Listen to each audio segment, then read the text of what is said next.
All right, guys, what's going on? Welcome back to Top Line. It's your boy Chris, and hey, well, man. Look like we got our first glimpse of the new Bucks, and I'm gonna tell you, even though Philly played them really, really strong, man, the NBA gotta watch out for them boys. I'm gonna tell you, and the reason why I'm saying that is because of the simple fact that I ain't think Giannis played that well tonight. They had their biggest spurt while Giannis was on the bench, and your boy was just straight taking over. Dame Dollar was just taking over. It don't matter what uniform he has on. That boy, wow, I was shocked, man. So the final score 118 to 117. I think it was Maxey that hit the bank in from deep. But other than, I mean, it was a heck of a game. The one thing I want to say, and this was on my mind heavy after watching this game. The one thing I did want to say is I don't like the way they treating Chris Middleton, the Bucks right now. Chris Middleton has did he get hurt or something? Like he just sitting on the bench, like he sat for a lot of the first, played a little bit in the second, sat again. It's no way Malik Beasley should have that much more playing time unless I missed something and Chris Middleton got hurt. Malik Beasley should not get more playing time than Chris Middleton.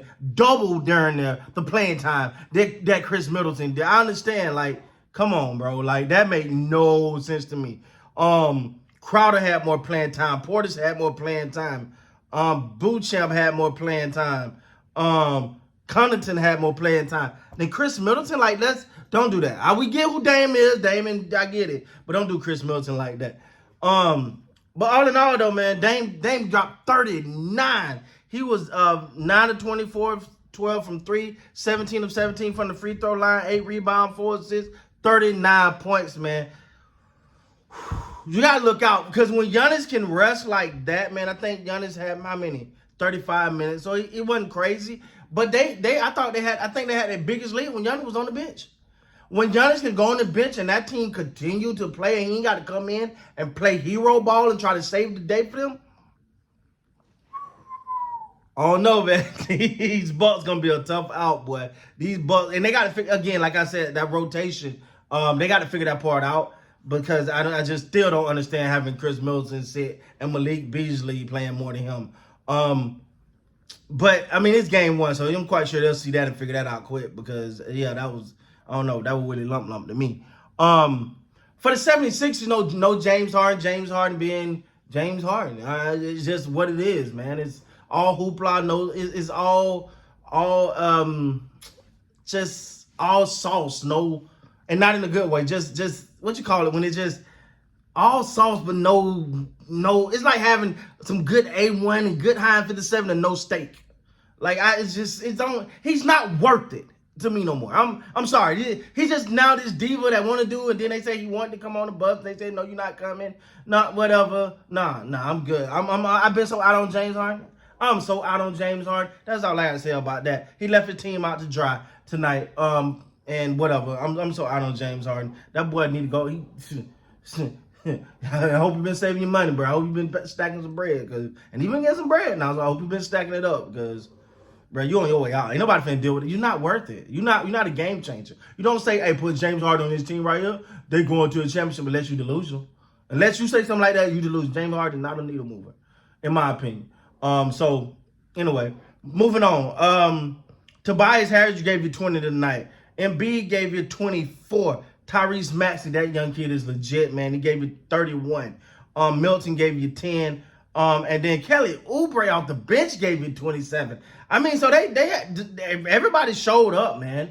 It was just a good freaking game. The one thing I do want to say is, I don't know, maybe it's just me. I know people talk about it a lot when it comes to Philly, but to me, it just feels like sometimes Embiid is just not in shape.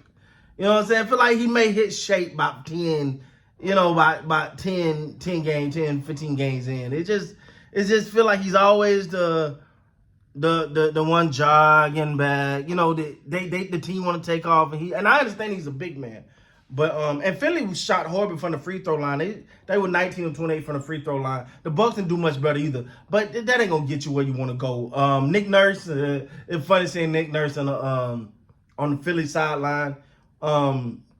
Still being Nick Nurse, still complaining about everything. Like sometimes, like, bro, you coaching or just talking to the refs? Anyway, but for me, man, watching this game, it just go to show you, like, this NBA season gonna be fun because Philly was right there. And much as I praise Dame for what he did and Giannis, but Philly was right there. I give him that. The other guys stepped up, man. Like I said, the other guys stepped up. Embiid was the third highest scorer on his team, wasn't even the second. Number 1 went to Maxey. Number 2 went to Kelly Oubre, who was very efficient, 9 of 11, 5 of 6 from 3, 4 of 4 from the free throw line, gave you 4 rebounds on the steal with 27 points. So you got what you needed from everybody else. Embiid, again, like I said, a little sluggish. He always looked like that when the season started. Maybe he's one of those guys, sort of like Zeke Elliott. When Zeke Elliott was doing his thing, he had to play his way into shape. You hope that wasn't the case, but he had to play his way into shape. That may be the thing with him. But for the Bucks, man, they looking to take it. They are looking to take it. And then I looked who was out there that surprised me?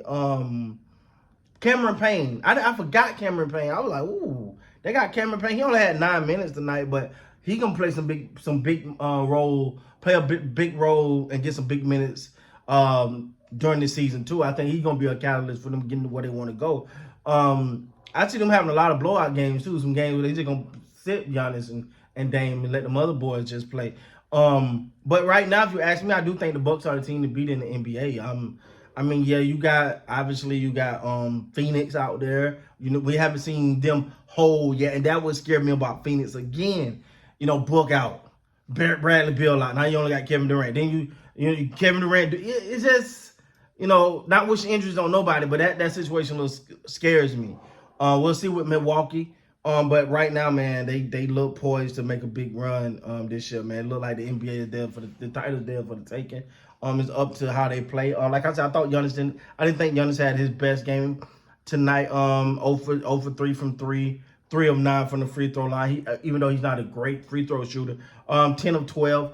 Only gave you 23 points. Giannis supposed to do more than that. But hey, man, he didn't have to. And he can when he needs to. So right now, man, I don't know how people looking at it. I think some people might have the Bucks as the title favorite. But you still got them Celtics and them Miami, and you still got those other boys out there. But on the Bucks, this Dame Lillard and Giannis tandem looking pretty good right now, man. Looking pretty good. So for Philly, it was a hell of a game. They just came up a little short. That's all. But with that being said, guys, please like, comment, subscribe to the channel. Until next time, man, you guys be great.